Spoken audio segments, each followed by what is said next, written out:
আজকে 16ই ডিসেম্বর বাংলাদেশের মানুষের প্রতি আমাদের বার্তা হলো, যারা পতিত শক্তি, ফ্যাসিস্ট শক্তি, তারা বাংলাদেশকে অস্থিতিশীল করার জন্য নানান অপচেষ্টা চালাচ্ছে, নির্বাচনকে বানচালের চেষ্টা চালাচ্ছে।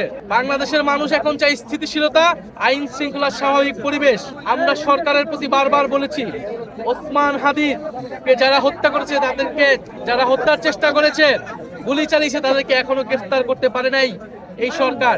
আমাদেরকে আমাদের নিরাপত্তা নিজেদেরকেই নিশ্চিত করতে হবে।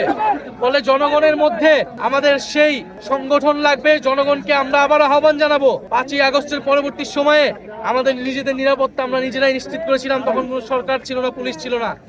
বাংলাদেশ সেই পরিস্থিতির দিকে যাচ্ছে। সরকার পুলিশের উপর নির্ভরশীল করে আমরা আমাদের জীবন, আমাদের যোদ্ধা, জুলাই যোদ্ধাদের জীবনের নিরাপত্তা আমরা নিশ্চিত করতে পারবো না। ফলে মানুষকে সচেতন থাকার আহ্বান জানাচ্ছি। এবং সামনের যে নির্বাচন, এই নির্বাচনটি হচ্ছে গণভোট। ফলে আগামী নির্বাচনে, আগামী গণভোটে সংস্কারের পক্ষে গণজোয়ার তৈরি হবে। আমরা সেই প্রত্যাশা রাখি।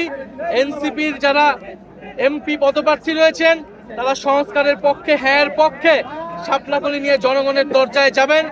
আমরা সংস্কারের পথে বাংলাদেশকে এগিয়ে নিয়ে যাব। আমরা কখনোই বাংলাদেশকে আর 5ই আগস্টের পূর্ববর্তী জায়গায় ফেরত নিব না। ফলে সেই নতুন বাংলাদেশের, সেই গণতন্ত্র প্রতিষ্ঠার এবং ভবিষ্যৎমুখী রাজনীতির প্রত্যয় আজকের এই বিজয়ে আমরা রাখছি।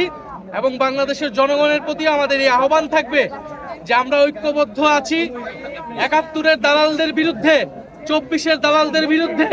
আমরা বাংলাদেশের জনগণ, বাংলাদেশের তরুণরা ঐক্যবদ্ধ আছি। সামনের বাংলাদেশ আমাদের বিজয় আসবে।